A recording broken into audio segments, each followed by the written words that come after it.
Hoje a gente vai mergulhar num resultado que, olha, gerou muito mais frustração do que qualquer outra coisa.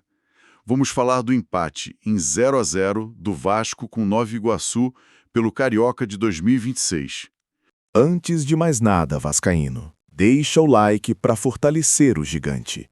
Se inscreve no canal O Gigante Cruz Maltino para não perder nada do Vasco.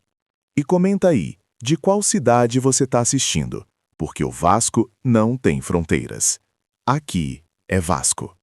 Aqui é o Gigante Cruz Maltino.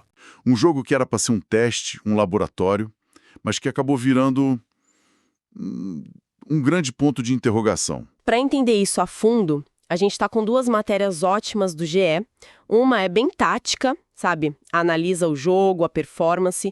A outra foca na coletiva do Fernando Diniz depois da partida. E coletiva do Diniz sempre rende, né? Sempre rende. Então, a nossa missão aqui é tentar desvendar o que aconteceu. A ideia era simples: botar os reservas em campo, dar chance para quem jogou pouco, mas o que deu errado?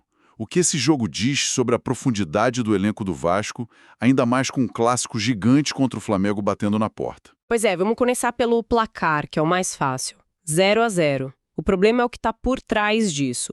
O Diniz escalou um time, como você disse, inteiramente reserva. A intenção era boa, era avaliar. Só que o resumo da ópera, segundo a análise, é uma frase bem dura. Ninguém brilhou. Ninguém. E a análise tática aponta um culpado principal, né? O tal do desentrosamento. É quase um clichê, mas nesse caso parece que foi decisivo. O Vasco teve a bola, e muito, quase 60% de posse. O problema foi o que fazer com ela. Exato. Foi uma posse que a matéria descreve como inofensiva. Sabe aquele toque de bola para o lado, que não agride, não avança? Sei perfeitamente. O time fica cozinhando o jogo sem sair do lugar. Exato. A partida foi classificada como pobre de inspiração. Um jeito, assim, bem educado de dizer que foi um jogo sofrível de assistir. E tem um dado que, pra mim, grita mais alto que tudo. No primeiro tempo inteiro, o Vasco deu uma finalização na direção do gol. Uma. E foi um chute fraco, né? Sim, um chute fraco do Matheus França logo no começo. Depois, silêncio. Nada. É uma inoperância ofensiva que assusta. E o mais irônico, que o Nova Iguaçu, com uma estratégia muito mais modesta de se fechar e esperar, foi mais perigoso. Chegou a acertar a trave, né? Acertou a trave do Léo Jardim. Ou seja, com muito menos bola, criou a melhor chance do primeiro tempo. Isso diz muito. Então, o teste do Vasco acabou, de certa forma, validando a estratégia do adversário. Perfeitamente. E a matéria aponta uma lição tática bem clara aí. O jogo expôs essa dificuldade que muitos times têm. Como furar uma defesa bem postada. O famoso ferrolho. Isso. O Vasco tinha a posse, mas não tinha a chave para abrir. A análise diz que em jogos assim não pode ter medo de arriscar. Chutar de longe, tentar o drible. Coisa que não aconteceu. Não aconteceu, faltou essa ousadia. O time ficou preso nesse toque de bola previsível. Mas no segundo tempo, o Diniz mexeu. Ele botou JP, Andrés Gomes, Maxime Domingues. O time melhorou alguma coisa? Melhorou. A matéria até fala que a equipe ficou mais leve, com maior movimentação. Mas foi suficiente para mudar o jogo? Não. Foi uma melhora tímida. O time criou algumas chances, sim, mas aí parou no goleiro do Nova Iguaçu, que fez boas defesas. A sensação que a análise passa é que nunca pareceu que o Vasco ia de fato construir uma vitória.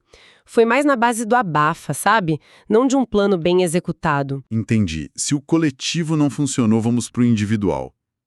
É nessas horas que a gente vê quem se destaca. Pro bem ou pro mal. Quem se salvou nesse cenário todo? Pois é, e aqui a coisa fica interessante. Porque quem se salvou não foi quem estava sendo testado. Ah, isso é um péssimo sinal. Péssimo. Os destaques foram dois jogadores que a torcida já conhece bem. Primeiro, o goleiro Léo Jardim. Mesmo com o time tendo a bola, ele precisou trabalhar? Sim, e fez pelo menos duas defesas muito difíceis. Se seu goleiro é destaque num jogo desse, já tem algo errado na defesa, né? Com certeza. E o outro? O outro foi o Andrés Gomes. Ele entrou no intervalo, deu mais vida ao ataque, quase marcou duas vezes chutando de fora da área. Ou seja, os melhores foram um titular absoluto e um reserva que já costuma entrar. O teste em si? O teste para os novos foi reprovado. O que nos leva ao lado negativo. Se poucos se salvaram, imagino que muitos decepcionaram. E a matéria foca em um homem, né? Foca, e foca pesado. A pior atuação da partida, segundo a análise, foi a do Matheus França. A situação dele parece delicada. Muito. A matéria descreve como um processo de declínio de confiança, que já vem desde o ano passado. E no jogo isso ficou claro, errando passes fáceis, sendo desarmado, a ponto de sair no intervalo sob vaias e gritos de "tira o Matheus França". Nossa, que pesado. É uma situação muito difícil para um jogador. Pesadíssima. E o que eu acho interessante é como o Diniz reage a isso na coletiva. Ele não abandona o jogador, né? Pelo contrário. Ele vira um escudo. Foi muito paterno, bem no estilo dele. Fez questão de lembrar todo o contexto do França. A passagem pela Inglaterra, as lesões. Exatamente. Ele disse que o jogador ficou muito tempo parado, que chegou com problemas físicos, e a frase mais forte para mim foi: ele não desaprendeu a jogar. É uma aposta na recuperação. Total. Diniz deixou claro que o clube não pode desistir de um ativo como ele. É uma aposta na recuperação do ser humano antes do atleta. Mas essa aposta tem um custo em campo. E além do França, outros jogadores foram mal. Sim, ele não foi o único. O atacante Garré, por exemplo, também foi citado por ter produzido muito pouco. E o caso do centroavante, o Gibi, é curioso. Ele também foi mal, mas a matéria faz uma ressalva justa. Qual? Diz que a bola quase não chegou nele. O que reforça a ideia de que o problema era de criação, do time todo. Não dá para culpar só o centroavante se a bola não chega. Faz sentido. E as estreias? Saldívia e Rojas. Deu para ver alguma coisa? Muito pouco. A análise foi bem cautelosa.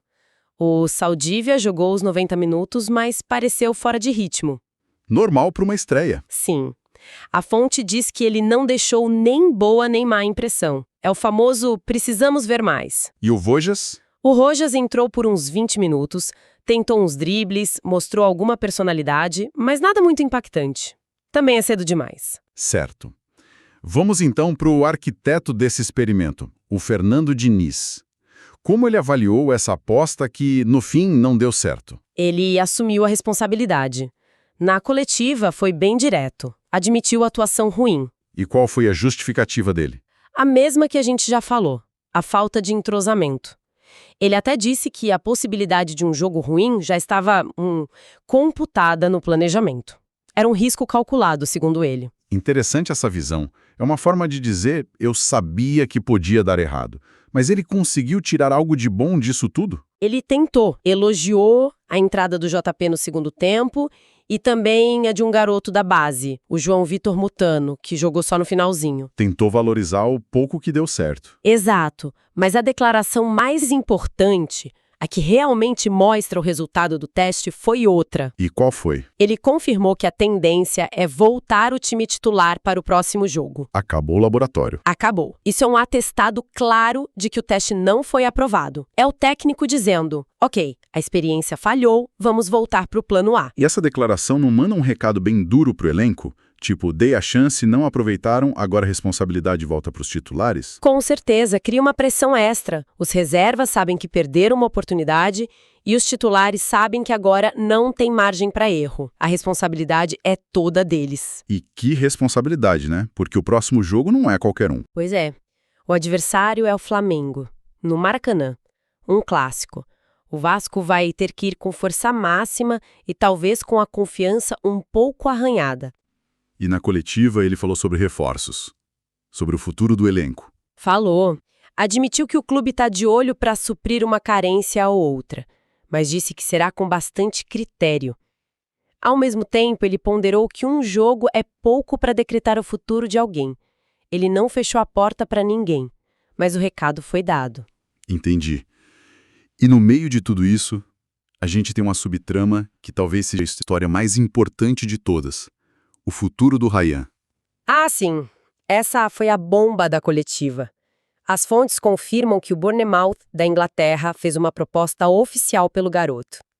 E qual foi a reação do Diniz? Foi a parte mais passional de toda a entrevista. Ele se posicionou radicalmente contra a venda. Ele foi enfático. Muito. Ele disse que o Ryan tem potencial de ser uma estrela mundial. Mas a frase que mais me marcou foi outra. Qual? Ele disse, e eu cito, se ele estivesse jogando hoje, provavelmente a gente ganharia o jogo. Uau! Isso é muito forte. Ele está basicamente dizendo que a solução para o problema coletivo seria uma única peça individual. Exatamente. Essa frase, mais do que um elogio ao Ryan, é um diagnóstico da fragilidade do elenco. Expõe uma dependência perigosa. Totalmente. O técnico está admitindo que, sem suas estrelas, o time B não conseguiu vencer o Nova Iguaçu. E que um único garoto poderia ter resolvido tudo. Isso mostra o abismo que existe entre os titulares e os reservas. Ok. Vamos amarrar tudo isso. Se a gente pudesse resumir a grande lição desse jogo, qual seria? Para mim ficou claro. A aposta no time B falhou. Falhou e acendeu um alerta vermelho gigantesco sobre a falta de opções confiáveis no banco. Exato. Não se descobriu um novo talento. Se descobriu um problema. É a síntese perfeita. Foi uma chance de ouro que foi jogada fora. A partida não trouxe soluções, só mais dúvidas. E o resultado prático é esse. O técnico abandona o experimento e corre de volta para os titulares antes de um jogo de pressão máxima. E no meio disso ainda tem o drama humano, né? O caso do Matheus França. O declínio, as vaias, a defesa do técnico. Isso ilustra um dilema clássico do futebol. Exato. É aquele cabo de guerra eterno. De um lado, a urgência do resultado, a cobrança. Do outro, o tempo que um jogador talentoso precisa para recuperar a confiança. É uma gestão de crise. E a forma como o clube lida com isso pode definir a carreira de um atleta e o ambiente do elenco todo. Para a gente fechar, então, fica uma questão no ar, né? Essa decisão do Diniz de testar todo mundo antes de um clássico. Foi um ato de confiança no elenco que se mostrou um erro de cálculo? Ou foi uma jogada dolorosa, mas necessária, que expôs uma verdade que ninguém queria ver? Exatamente. A verdade é que o Vasco hoje talvez não tenha alternativas confiáveis além dos 11 que começam jogando. E eu adiciono uma camada a essa pergunta.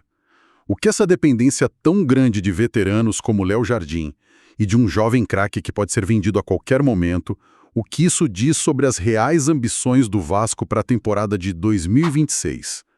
A base do sucesso é um time ou é um elenco? Acho que esse jogo contra o Nova Iguaçu deu uma resposta bem clara. E talvez não a resposta que a torcida gostaria de ouvir. Fica aí a reflexão.